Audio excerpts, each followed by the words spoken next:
거룩하고 새로운 상상이라는 큰 제목으로 말씀을 묵상해 오고 있습니다.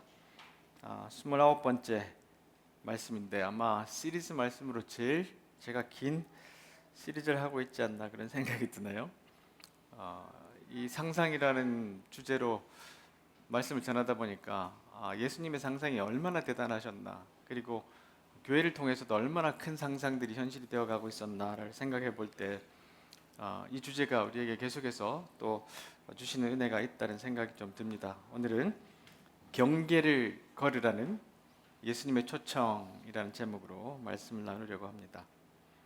지난주에 저희들이 바울 사도의 눈에서 비늘 같은 것이 벗겨지는 그 사건들을 말씀을 나눴잖아요.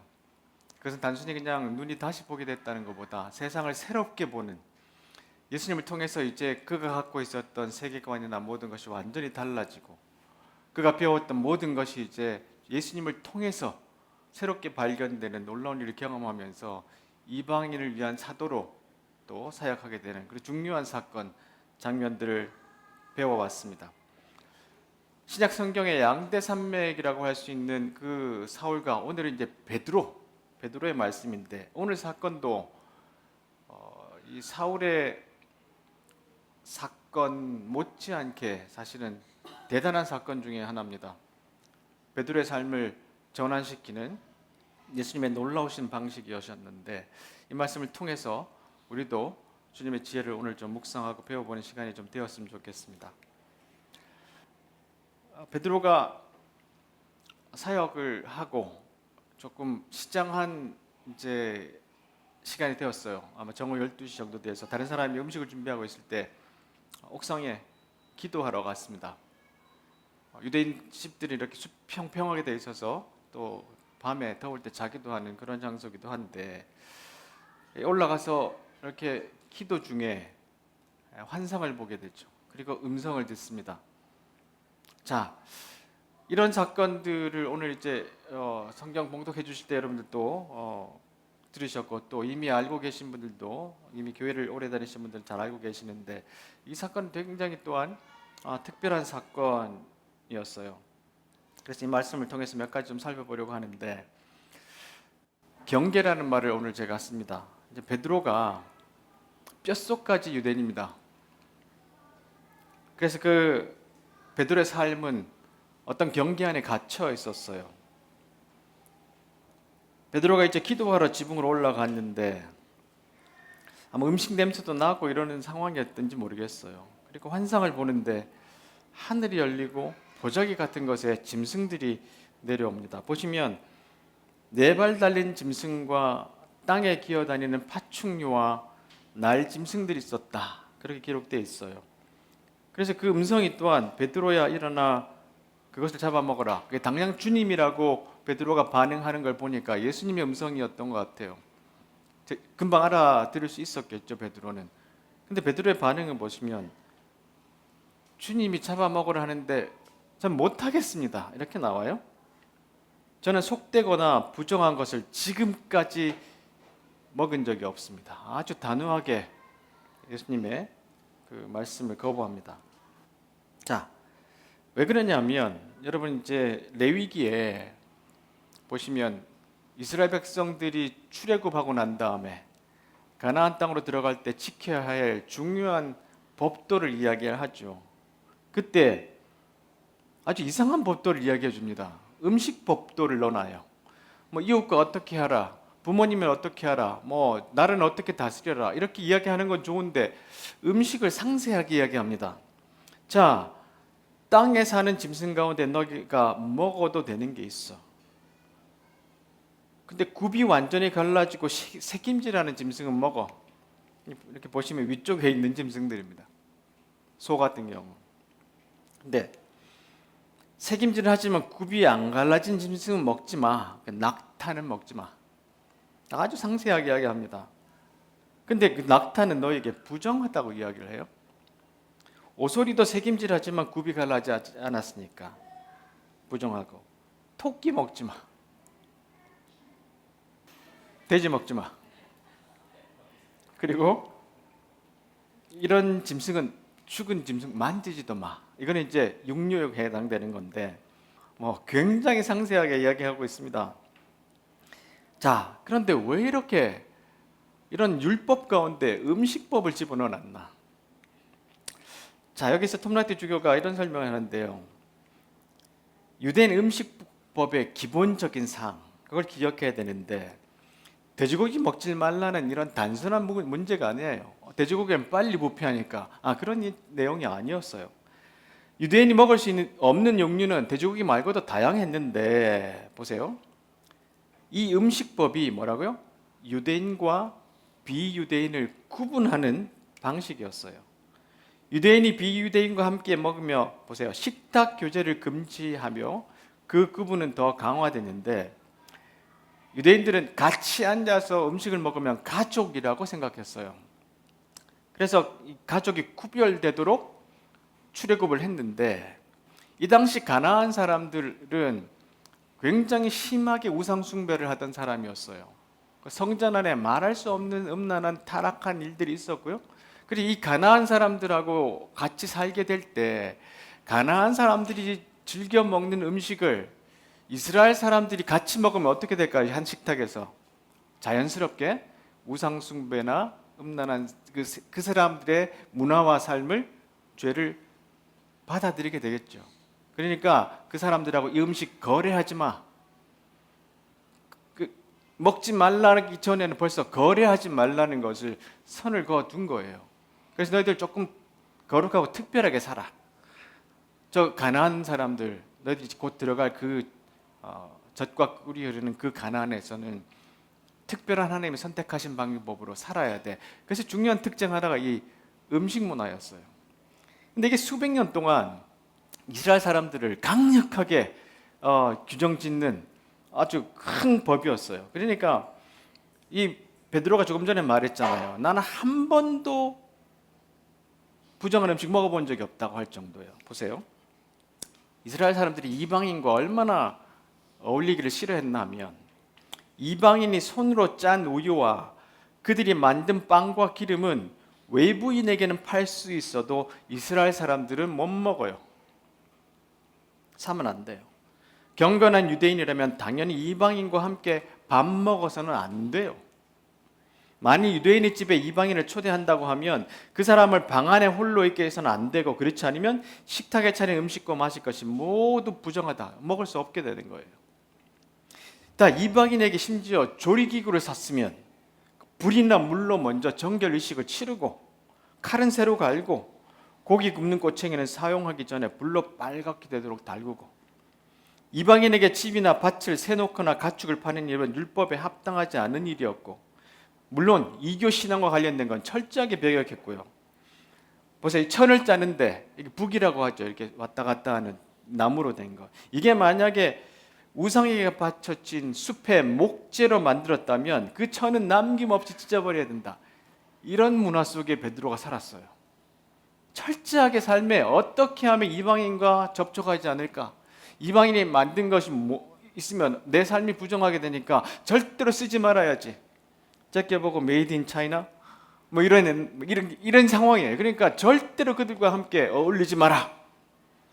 이런 삶을 살았던 베드로인데 하늘에서 보자기가 내려와서 이 짐승을 잡아먹으라 그러니까 깜짝 놀라는 거죠. 자, 보세요. 한 사람의 사회 계층, 문화, 역사적 시대를 특정 짓는 배경, 다른 말로 하면 어떤 사람을 그 사람으로 만드는 그런 배경에는 아주 복잡한 강력한 영향을 미치는 것이 여러 가지가 있어요. 무엇이 인간을 만드는가에서 제롬 케이건이 이야기를 한 건데 이 사람은 인간을 완성하는 구성하는 요소를 한 12가지로 제안합니다.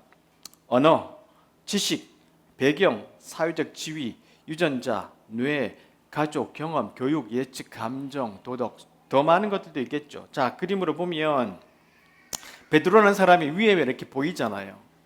근데 이 베드로 밑에는 이렇게 수많은 다른 여러 가지 요소들이 합쳐져서 베드로라는 사람을 만든 거예요. 그러니까 수백 년 동안 이방인들과는 절대로 교류해서는 안 된다고 가르쳤던 삶을 살았던 이 베드로의 이 내면 안에는 이방인과 접촉해서는 안 되지만 이 부정한 음식을 먹었다가는 큰일 난다. 이런 생각들로 가득 차 있어서 예수님이 그렇게 말씀하시는데도 강력하게 거부를 하죠. 자, 이 베드로가 오늘 사건 이후에서 많이 변화가 되긴 하는데요. 이 뼛속까지 유대인이라서 잘 안 변합니다. 이 문제가. 이렇게 이 속에 있는 것들을 드러내서 변화시키는 게 참 힘들어요. 그래서 우리가 여러분 오랫동안 기독교인이 되었지만 예수 안 닮은 이유가 바로 이런 겁니다. 우리 속에, 우리 내면 안에 여러 가지 세상 것들, 옛날 것, 뭐 내가 태어난 뭐 지역, 아니면 내가 자란 환경, 교육, 여러 가지 정치적인 색깔, 이 색깔들이 밑에 가득하게 있기 때문에 예수님을 따르라 그래도 다 내 속에 있는 것들이 결정을 져요.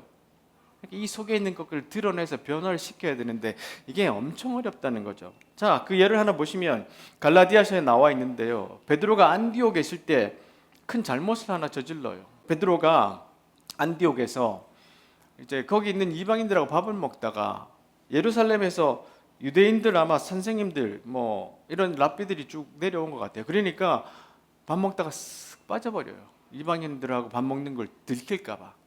근데 여기에 막 바울이 어마어마하게 화가 났어요.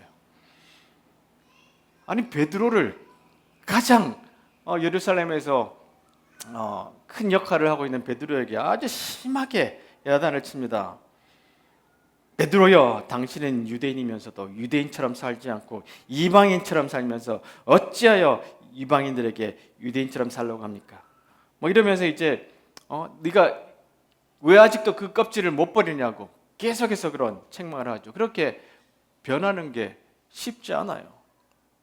자, 두 번째로 우리는 이렇게 경계 아래에서 변화를 잘 못하지만 하나님은 경계 바깥에서 일하십니다. 그리고 우연을 변장한 섭리로 역사를 하세요. 보세요. 이 베드로가 금방 본 환상, 이게 뭔지 특별히 베드로는 꼭 3번씩 이야기해야 뭔가 좀 생각을 하는 사람 같아요. 곰곰이 생각하고 있는데 시몬의 집 앞에 누가 이렇게 와서 부르잖아요. 베드로님. 근데 우리는 이제 성경에서 이 누가가 아주 상세하게 설명을 해줬기 때문에 고넬료에서는 지금 이 상황이 생겼고 베드로는 보자기가 있었고 그러니까 두 사람이 만나는 것 우리는 다 이해하지만 두 사람은 지금 얼떨떨한 거예요. 그렇죠? 그리고 다른 사람 보기에는 완전히 우연이에요. 베드로가 이렇게 환상 보고 있는데 집 앞에 고넬료가 보낸 하인이 와 있잖아요. 자, 이런 것처럼 아주 우리 삶 가운데 우연처럼 보이는 일들이 많이 있지만 그 뒤에는 하나님께서 아주 계획적으로 섭리하신 일들이 참 많단 말이에요. 그걸로 다른 말로 하면 카이로스라고 그러잖아요. 수많은 시간 중에 하나님이 특별하게 만드시는 특별한 순간, 그 섭리의 순간이 있는데 아나톨 프랑스라는 사람이 이런 이야기를 해요. 우연은 신이 자기 이름으로 서명하기 싫을 때 사용하는 신의 가명이다. 다른 말로 하면 주님 안에서는 우연은 없다. 많은 신학자들이 그렇게 이야기를 하죠. 우연인 것처럼 우리 삶에 뭔가 보이지만 그 뒤에는 하나님의 섭리하심이 있다는 거예요. 나중에 지나가 보면 아하, 그때 그랬구나. 그때 그러셨구나. 그 길이었구나. 그때 그렇게 깨닫게 되는 일들이 있다는 거예요. 자, 우리가 운명이라고 불렸던 것들이라는 책에서 스테판 클라인이 말하기를 자, 우연이라는 일들이 생기면 이 우연은 우리에게 머릿속에 사상 누각, 오랫동안 이방인하고는 막 어울리면 안 돼, 막 이런 생각들이 있었잖아요. 이것을 떠나서 현실에 발을 딛도록 인도한다. 그러므로 예기치 않은 일에 더 많은 여지를 허용하는 것은 자신을 변화시키는 모험일 뿐 아니라 우리의 인식을 더 날카롭게 하고 시간에 대해 전혀 다른 감정을 느끼게 한다. 그러니까 사람들은 우연히 일어나는 걸 별로 좋아하지 않아요. 그렇죠? 모든 것이 계획대로 정확하게 예측한 대로 일어나길 바라지만 우리가 살아가는 일 가운데 이 우연히 우리를 초대하는 일들은 우리를 새롭게 깨어나게 한다는 거예요. 저 사람 누구지? 왜 백부장이라는 사람이 그 하인들을 나한테 보냈지? 이런 우연적인 생각들을 할 때 다른 감정을 느끼고 우리에게 아주 신중함을 가르쳐주는 것이 우연이라고 주장해요. 이것이 바로 우연이 우리에게 주는 가장 큰 선물이다. 우연은 현재에 민감하게 우리를 만들고요. 현재야말로 우리가 가지고 있는 모든 것이 아니던가 우연에 열린 마음을 가지는 것은 생동감 있게 살아가는 것이다. 그래서 우리에게 우연처럼 보이지만 그 뒤에서 역사하시는 하나님 섭리를 우리가 이해한다면 이 우연이라는 걸 통해서 하나님이 우리를 얼마나 다른 길로 인도하시는 방법이 되는지를 알 수 있게 되는 거예요. 자, 톰 레트 주교가 지금 이 전체 상황을 이렇게 우리에게 설명해 주는데요. 하나님이 깨끗하게 하신 것을 부정하다고 해서는 안 된다라고 하는데 베드로는 앞으로 어떤 일이 일어날지 몰랐잖아요. 우리는 지금 성경을 읽으면서 보니까 아는 것이지만, 그리고 그 환상이 의미하는 바도 몰랐어요. 그런데 이 놀라운 일들이 일어나는 이야기가 진행되는 동안 우리는 충격적이고 혁명적인 생각을 서서히 받아들이는 1세기 유대인의 어부의 입장에 서야 된다. 베드로는 지금 완전히 뼛속까지 유대인이었다가 하나님이 경계 밖에서 고넬료라는 사람을 통해서 일하시는 걸 보면서 이 사람이 지금 서서히 지금 받아들이고 있는 거예요. 확 변하지 않아요. 그렇죠? 그리고 하나님을 예비하고 공경하지만 현재는 하나님의 백성에 속하지 않았음을 받아들이고 신선하고 놀라운 메시지를 드리려고 겸손하게 기다리는 1세기 로마인 백부장의 입장에서도 서야 된다. 지금 이 백부장은 로마 사람이에요. 그렇죠? 로마 사람은 온갖 잡단 신을 섬기고 황제도 신으로 우상으로 섬기고 있잖아요. 근데 이 사람은 그게 마음에 들지 않았어요. 그래서 가이사랴는 아주 기후가 좋고 좋은 곳에 지금 파견 나와 있으면서 거기서 열심히 하나님이라는 분을 찾았고, 그리고 그 사람이 하나님이 가장 중요하게 생각하는 이웃을 돕는 삶에 자기의 모든 것을 바쳤던 사람이에요. 그러니까 하나님이 그분을 아주 사랑스럽게 보셨던 거죠. 이 백부장이 지금 어떤 일이 벌어지는지를 기다리고 있는 거예요. 자, 세 번째로 이제 베드로가 경계를 건너려고 합니다. 경계 안에 딱 갇혀져 있다가 하나님 밖에서, 경계 밖에서 일하시면서 고넬료라는 사람의 그 상황들을 알게 되니까 이제 베드로도 그 경계 앞에 서 있어요. 경계를 건너려고 하는데, 원래 히브리인 할 때 히브리라는 단어 원래 뜻이 경계를 걷는 사람들이란 뜻입니다. 이 민족 자체가 그런 사람들이에요. 근데 율법 때문에 꼭 갇혀 있었어요. 근데 이제 베드로가 그 길을 건너는데 이거는 관주하는 삶을 통해서 가능합니다. 보세요. 베드로가 곰곰이 생각해요. 베드로는 곰곰이 생각하는 사람 아닙니다. 그렇죠? 칼부터 꺼내는 사람이에요. 막 예수님이 내가 십자가에 달려라 그러니까 막 예수님한테 화내는 사람이었어요. 그렇죠? 이 감정에 아주 충실한 사람이었는데 베드로가 이제 곰곰이 생각합니다. 사실 우리가 경계를 건너려면 이 작업이 아주 중요하게 선행이 돼야 되는데요. 근데 보세요. 지금 베드로가 조금 심심한 상태예요. 지금 막 도르가라는 사람을 막 살리고, 그죠? 막 엄청난 사역을 했는데 좀 피곤하고 배가 고팠어요. 그래서 기도하러 이렇게 지붕에 올라와 있긴 하지만 기도를 하다가도 좀 유유자적하고 조금 쉬는 시간이기도 한데 이 심심한 시간이 정말로 중요한 시간입니다. 보세요. 관주하는 삶에서 한병철 철학자가 이런 이야기를 합니다. 심심함은 위대한 실행으로 넘어가는 문턱이다. 심심함은 무의식적으로 벌어지는 일의 겉면이다. 심심함이 없으면 어떤 사건도 일어나지 않는다. 행위하겠다는 결심이 아니라 무의식적으로 벌어지는 일이 새로움의 시초다. 심심할 능력을 잃으면 바로 심심함에 기반을 둔 행위들에 접근할 길도 잃게 된다. 그러나 우리의 행위 안에 심심함이 들어설 자리가 없어졌다. 조용하고 내밀하게 심심함과 동맹을 맺은 행위들이 절멸하고 있다. 여러분, 우리 요즘 여러분 심심하신 거 못 견디잖아요. 그렇죠? 계속 유튜브 찾아보고 넷플릭스 보고, 그러니까 우리는 심심할 시간이 없어요. 계속 바쁩니다. 근데 그게 중요한 일로 바쁘지 않아요. 그 오래 옛날 전에 사바나 아프리카에서 인류가 또 계속해서 진화하고 또 뭐 다른 짐승들이 많이 같이 함께 살고 있었잖아요. 근데 인류들은 지성이 발달되고 점점 더 이 진보하는 그런 과정을 거쳤지만 다른 짐승들은 그런 것들을 못 경험했다고 해요. 왜 그러냐면 보세요.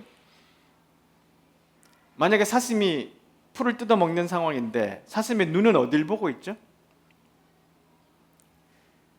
혹시나 사자가 올까봐 계속 쳐다보는 거죠. 그리고 불 떴고 사자 쳐다보고 하다 보니까 심심할 능력이 없어요. 너무 바빠요. 생존하기 위해서 살다 보니까 지성이 생길 수가 없는 거죠. 이런 이야기를 하는 학자들도 있습니다. 그리고 또 어떤 사람이 길을 가다가 천천히 길을 가는데 굉장히 길을 가다가 심심한 거예요. 그렇게 길을 이렇게 가다가 이렇게 걸어보다가 그 다음에 이렇게 걸어보다가 이렇게 걸어보다가 그게 뭐가 된지 아세요? 춤이 된 거예요. 그러니까 심심해야 창의력도 생기고 뭐가 생긴다는 거예요. 그러니까 여러분 제발 심심함의 능력을 회복하셔야 됩니다. 자, 베드로가 이제 욥바라는 곳에 있다가 가이사랴로 와달라고 하는 고넬료 이야기를 듣습니다. 거리는 48km예요.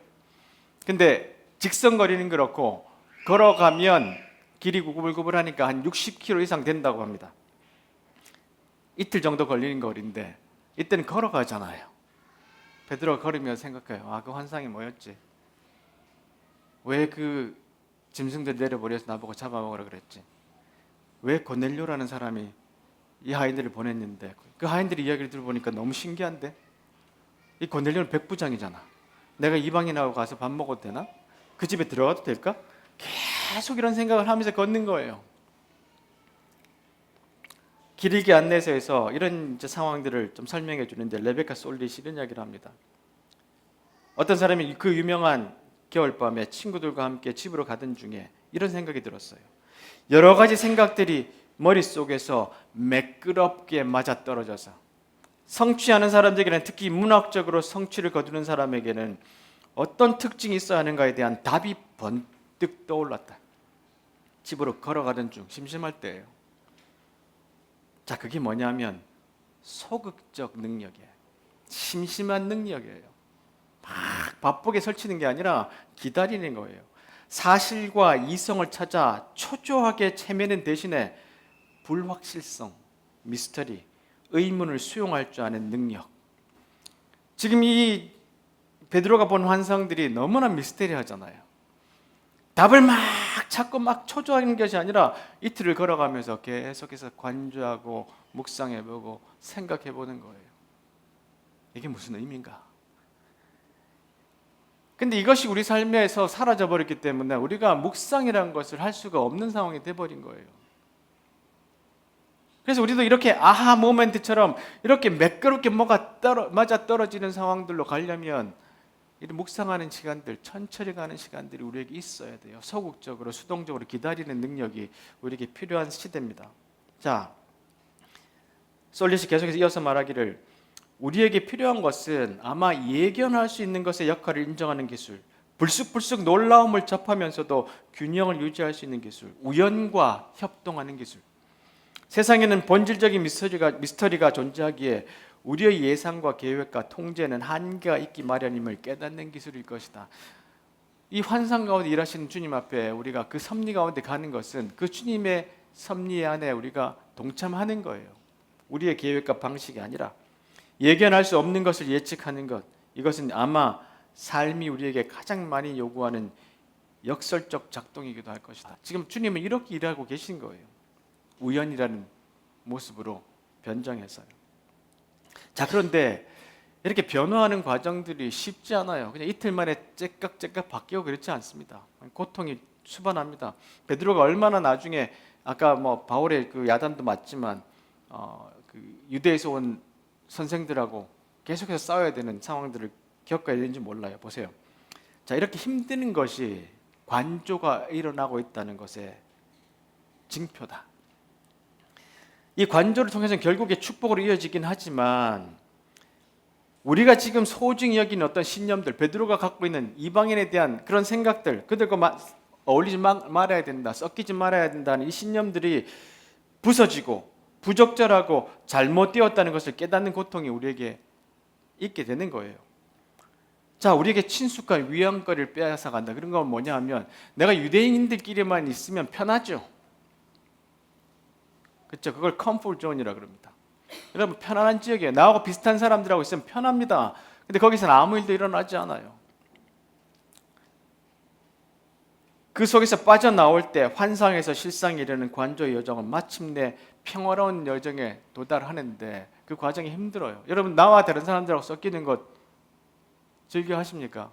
그렇지 않아요. 굉장히 불편해요. 근데 그 밖으로 나올 때만 새로운 일들이 일어납니다.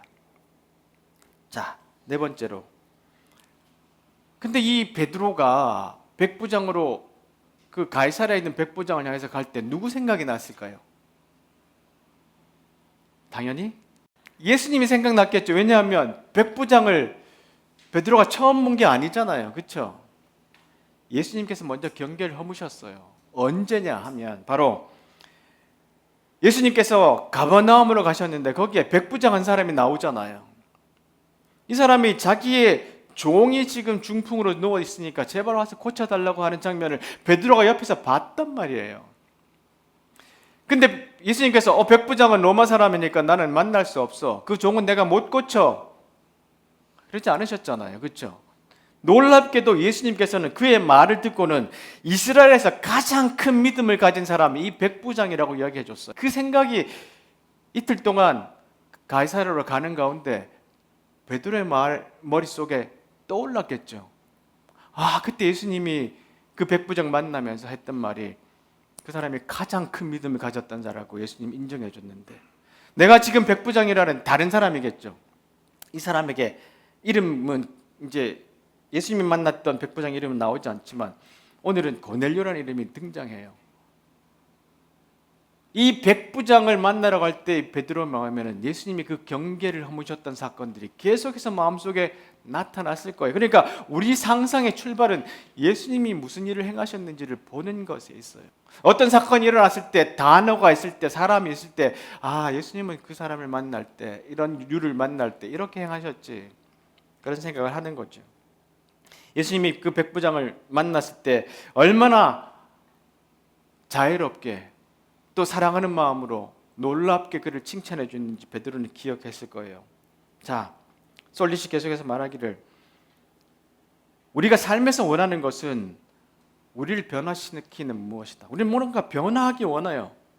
근데 그 변화의 건너편에서 무엇이 우리를 기다리는지 모르거나 모르는데도 안다고 생각해요. 사랑, 지혜, 자비, 영감 이런 것들은 우리의 자아를 미지의 영역으로 더 확장시키는 일이자 우리를 지금과는 다른 사람이 되도록 만드는 일이에요. 그런데 어떻게 우리가 그런 것들을 발견할 수 있냐는 거예요.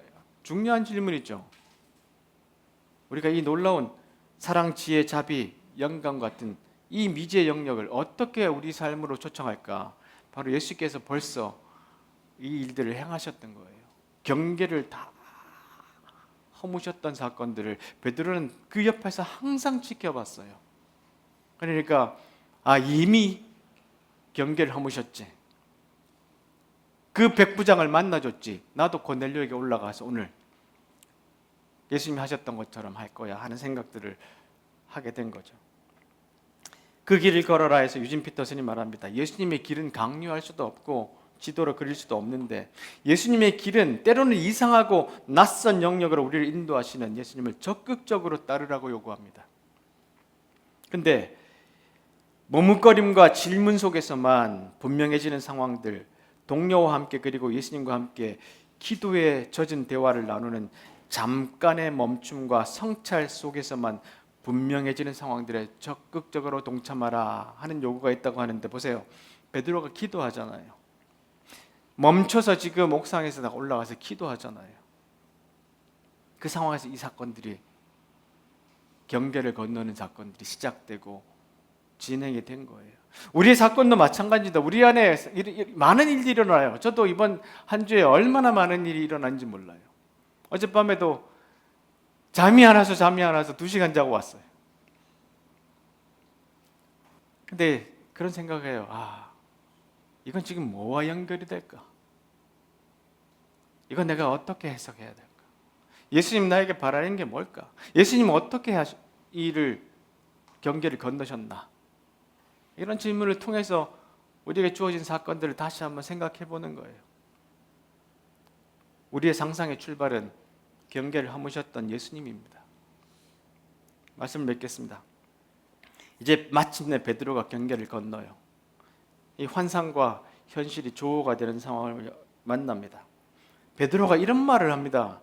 나는 참으로 하나님께서는 사람을 외모로 차별하지 않는 분이시라는 것을 깨달았습니다. 자기가 잘생겼다는 말은 아니잖아요. 이방인들을 차별하지 않는다. 하나님께서는 어느 나라 사람이든지 보세요. 하나님을 경외하고 의로운 일을 하는 사람들을 받아주십니다. 베드로의 엄청나게 자기의 삶이 전환되는, 세계관이 바뀌어지는 어마어마한 사건, 고백이 지금 이 만남의 결과로 이루어졌던 거죠. 베드로는 진짜 제자가 된 거예요. 진짜 예수님을 따라가는 사람이 된 거예요. 나는 참으로 하나님께서는 사람을 외모로 차별하지 않는 분이다. 제자가 된다는 것에서 로완 윌리엄스 주교가 이런 이야기를 합니다. 예수께서 계신 곳에 있다는 말은 예수께서 찾으시고 지키시는 사람들의 무리 안에 있다는 것을 뜻합니다. 예수께서는 소외된 사람, 멸시당하는 사람, 불행한 사람, 자기 혐오에 빠진 사람, 가난한 사람, 병든 사람들의 무리를 선택하시며, 그래서 여러분들도 그 무리 안에 들게 됩니다.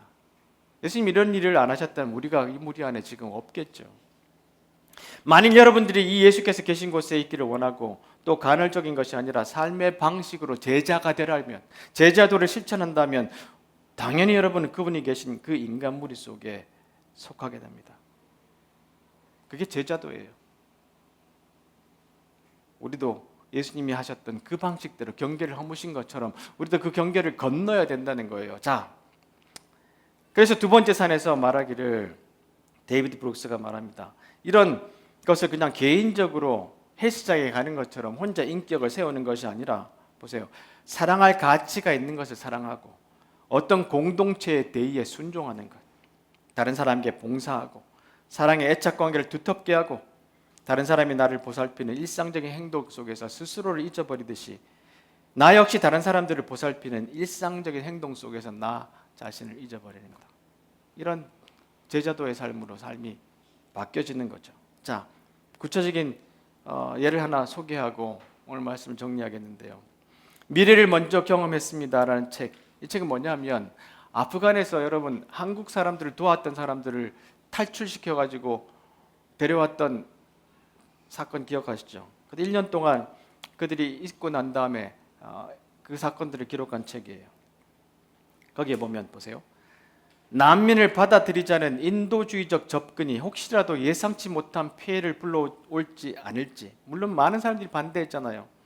모든 게 의심스러운 상황이었고 모든 반발을 혐오, 차별이라고 단정하기도 어려웠는데 환대와 선의의 마음이라도 정작 아프간인에게는 해가 될지도 모른다.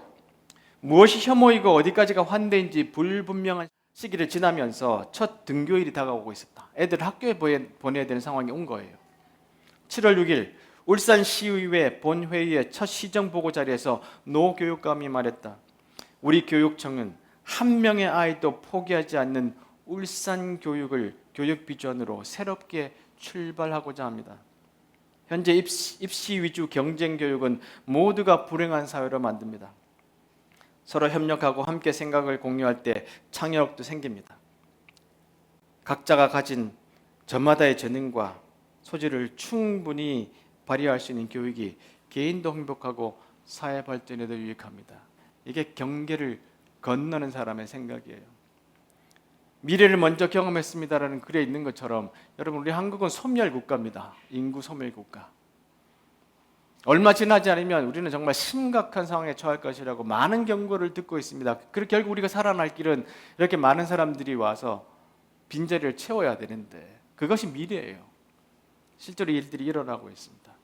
그래서 우리는 그 이방인들을 보는 눈들을 어떻게 가져야 합니까? 바로 경계를 건넌 예수님이 어떻게 하셨는가를 보면 우리는 그 답을 찾을 수 있고 새로운 상상력을 가질 수 있습니다. 교회를 이렇게 최종원 교수가 이야기를 했는데요. 평강은 있으되 평화는 없고, 공의를 외치지만 정의에는 무심하고, 은혜는 넘치나 은총은 희귀하며 영적 분별에 몰두하나 차별을 인식하지 못하는 것. 이게 한국교회 모습입니다. 그럼에도 여전히 우리만의 은혜, 복, 사랑을 얘기한다면 바리새인의 그것과 다를 바 없다. 성경을 관통하는 그리스도의 가르침이 그것일 리가 없다. 지난 2000년의 기독교 역사 속 교회가 길을 잃었을 때마다 그 모습은 한결같았다.